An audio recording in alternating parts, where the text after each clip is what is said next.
Creating a Roku account is essential to activate your Roku streaming device or access Roku services, and here is a step by step guide.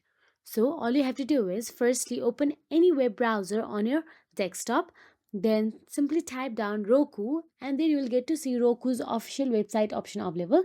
Tap on it and navigate to its official website.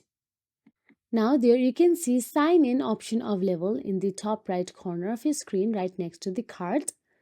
Now tap on it and you'll be navigated to the sign in page.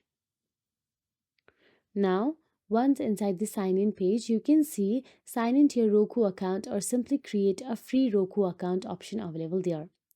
Now, if you have already created the account, then you can type down your email and password here and sign into your Roku account.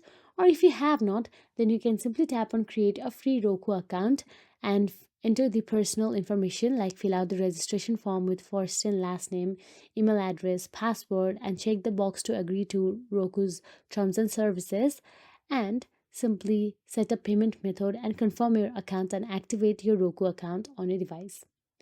So that is it. If you found this video helpful, please like, share and subscribe, and thank you so much for watching.